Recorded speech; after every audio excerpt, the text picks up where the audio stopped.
La parole est à présent à Daniel Simonet, qui présentera aussi l'amendement 53. Oui, mes chers collègues, la Maison de l'Air, hier, aujourd'hui et demain. C'est important de revenir sur ces 3 étapes. Hier, le passé. Ce n'est pas simplement celui de Frédérique Calandra, l'ancienne maire du 20e. Je voudrais quand même revenir un peu sur les propos de Raphaël Primet.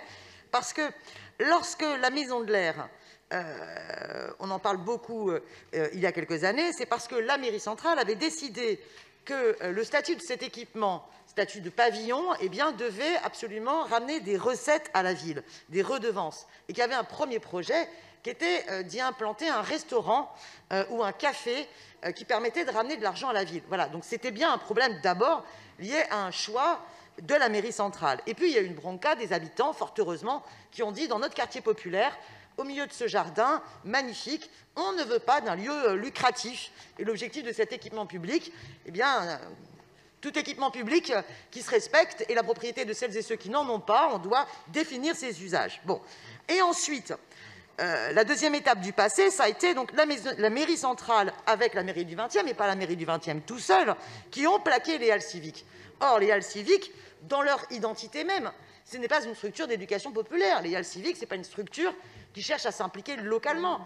Les halles civiques, bon, c'est une association qui pense la question de l'implication par le biais du numérique. C'est une autre approche. Et d'ailleurs, il n'était en rien dans les projets des halles civiques de faire des choses engagées dans le quartier. Et donc, c'était bien ça le désaccord avec les habitants du quartier, c'était qu'on leur on leur plaquait une structure là où eux voulaient co-élaborer l'usage et la vie d'un équipement avec et pour les habitants du quartier. Donc forcément, ça a été un échec total. Alors, je rappelle quand même que sur cet échec total, on a quand même été amené au mois de juin, non pas de l'année dernière, mais de l'année d'avant, ici en séance, à revoter une augmentation de subventions pour permettre aux halles civiques de renforcer leur ancrage local, et notamment d'embaucher. C'était à ce moment-là, ils vont embaucher quelqu'un, et vous allez voir, ils vont vachement s'ancrer localement. Alors, quand même, regardons la situation, c'est un échec total, c'est pour ça que je voterai l'amendement du groupe GEPT qui demande une évaluation. Parce que, quand même, je veux dire, on a là laissé un lieu sans loyer, je rappelle, hein, avec des subventions, c'est un échec total et on ne fait pas d'évaluation. Maintenant, aujourd'hui, qu'est-ce qui se passe? Eh bien, on maintient quand même, démocratie ouverte, une des 17 structures à l'origine des halles civiques, on la maintient 6 mois de plus dans les lieux, sans aucun appel à projet, alors qu'on sait pertinemment que c'est simplement pour que le lieu ne soit pas occupé, en fait. On ne va pas se raconter d'histoire. C'est pour ça que vous les maintenez là pendant 6 mois. Et c'est dommage parce que c'est une occasion ratée. Je suis persuadée qu'il y avait d'autres structures que vous pouviez mettre dans le lieu avec comme mission d'approfondir le débat et l'échange entre toutes les structures associatives du quartier et citoyennes pour justement contribuer à la coélaboration du futur projet. Alors maintenant, le futur. Moi, je voudrais saluer les propos qu'a pu avoir le maire du 20e qui, oui, dès son arrivée dans la mairie du 20e, eh bien, a décidé de permettre qu'il y ait débat là-dessus. Je sais, monsieur le maire du 20e, que vous avez eu des mots forts pour que ce lieu ne soit pas un lieu gentrifié, pour que rien ne se fasse sans les habitants, et ça tombe bien parce que je pense que c'est vraiment la demande, donc c'est une très bonne chose. Maintenant, il faut qu'on précise entre nous. Est-ce qu'on veut coélaborer le projet du devenir de la Maison de l'Air avec tous les acteurs du quartier? Est-ce qu'on veut simplement concerter et décider in fine, sans forcément tenir compte?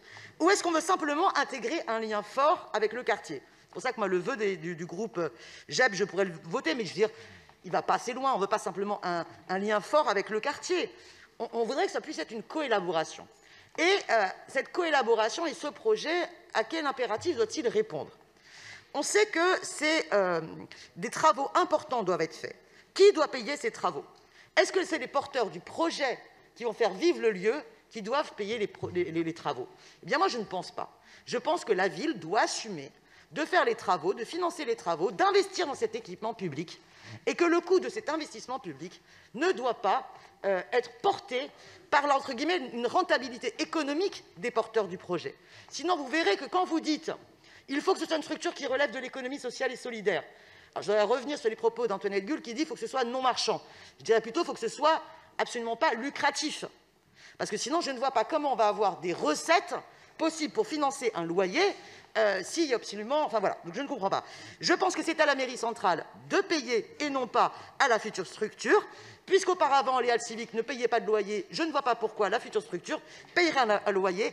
Et calons-nous, je terminerai par là, sur la question du fonctionnement des centres sociaux pour lesquels on estime qu'il n'y a pas de loyer à payer. Donc gardons cet esprit-là de coélaboration véritable et pas simplement de concertation avec les acteurs du quartier. Je vous remercie. Merci Daniel Simonet.